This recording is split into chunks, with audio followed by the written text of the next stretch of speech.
Welcome to your Monday. I'm Jay Cleveland Payne, aka your Mr. Monday, and this quick bit of motivation and inspiration was originally published on April the 12th, 2021. The original message goes as follows. Every musical artist cannot handle the rigors and the stress of performing on an extended major tour, but no musical artist ever wants to play to a totally empty room. So going deeper into today, this is about your art, your passion, if you will. And music is the prime example because it's the easiest way to convey this.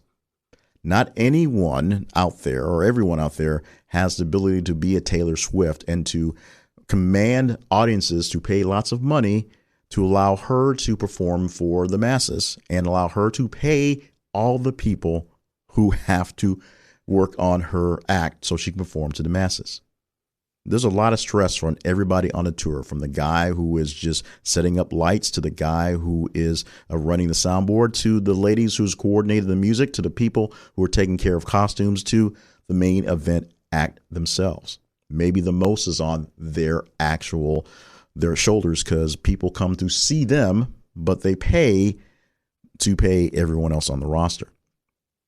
So everyone out there who is a musical artist can't necessarily handle everything that's going on the road. There's a lot of factors going on. Number one, they can't handle the stress of being the big act. Number two, they like being at home. Number three, they have family and friends and kids that they're aligned to. Number four, they have other type lives and jobs that are very important, that being out for long periods of time is really kind of crazy.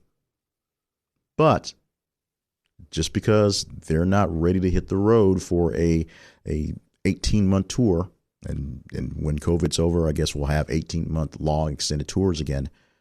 That doesn't mean they just want to hide their light under a bucket. That doesn't mean they don't want to shine for an audience.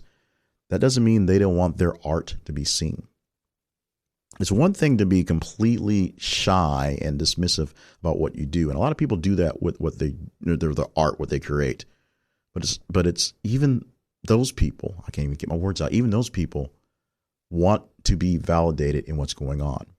The reason why they may not show off and show up for those things is they fear lack of validation. They fear no one will get it. No one will like it. It just won't be taken in, well received as good art, good speech, good music, whatever it is that you do in your art, your passion, the thing you want to express. So many people shy away from showing it because they don't want people to basically ridicule it. But trust me, they want to do it. So the musical artist thing, you may not be a Taylor Swift because you just may not be Taylor Swift. Maybe the chances that she received weren't there for you. Or maybe your talent level isn't quite on the level to take those chances when they came around. That doesn't mean you don't want to not play music in front of people. You don't want to not play to people in general. You don't want to be in front of an empty room. You still want your art to matter. You still want your expression to matter. You still want people to hear what's going on, even if you don't have the ability or even if you don't have the want to be around an auditorium full of thousands of screaming fans. I'll use my friend Amber as an example, who is a very expressionist, a creative person. She's a radio person. She's a musical person. She's a speaking person, a comedian. She basically anything thrown at her, she tries her hand at it. And she is doing her hand at a limited storytelling podcast going on right now based off of some journal entries that she did that she felt was a great story to tell. And part of that is coming out of her comfort zone just a bit, although she does all this stuff, by exploring and expressing some of her feelings in various different ways and having to explain it in the story. And one of the ways that she did this was by playing some music. She writes original songs and writes original journal stuff all the time, but she's not a big time musical performer. But this was something in the storytelling she was doing that she felt fit perfectly. And that's what she did. She put a couple songs in a couple episodes and played them and explained how the quality's not great. She's not a professional musician, so she just has a piano in her apartment that's not necessarily tuned very well and the acoustics of the room, and she just performed.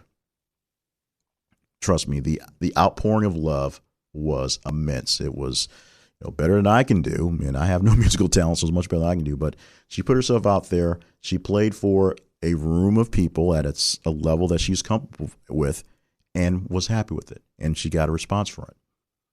As far as I can tell, and if there were any, and she didn't let us know and she didn't have to, there was no bad feelings, no static against what she was doing. But she played to the room that she was at. Now, she's nowhere near the level in time to produce something to go out for the world, for a big Spotify premiere for the world to see and hear and go from there. But she also doesn't just hide her talents, her light under a bushel, under a bucket, under a basket for no one to see. She shows off her talents for people that she believes will accept it. Every so often, she'll step up her game to a larger level and see how it goes. And she does that. She's not Taylor Swift, but she doesn't have to be. You don't have to be Taylor Swift. You don't have to be some sort of Basquiat or Van Gogh or any type of big time artist. You don't necessarily have to be a large major speaker to have an audience and to perform. Your art, your passion, the thing you want to get out there is valid, and you should do what you can to do that. And you may not have what it takes to deal with the high stress of being the big time, but don't let that hold you back from presenting to whoever you have. And if you're someone and you're dealing with someone who is presenting to a smaller room, take that into account before you start throwing out your trollish "you suck" chants. Think about what it is you're not actually performing. You're not actually doing, what art you're not actually showing to the world. And just back up a little bit. Every musical artist cannot handle the rigors and the stress of performing on an extended major tour, but no musical artist ever wants to play to a totally empty room. This original message was published on April 12, 2021 from Welcome to Your Monday. For more messages like this one, plus books, merchandise, and other information related to this project, visit the website, welcometoyourmonday.com.